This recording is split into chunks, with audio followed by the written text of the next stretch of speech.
उसके पास कुछ दूध है। He has some milk.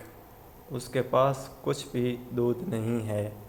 She has not any milk. क्या उसका कोई दोस्त है? Has he any friends?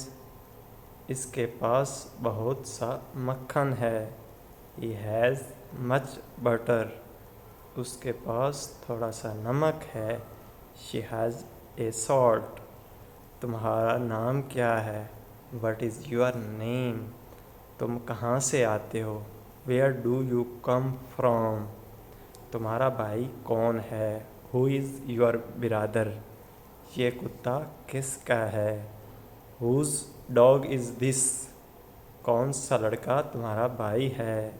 Which boy is your brother? तुम्हारे कितने बहन भाई हैं? How many brothers and sisters do you have? मेज़ चारपाई के पास है। The table is by the bed.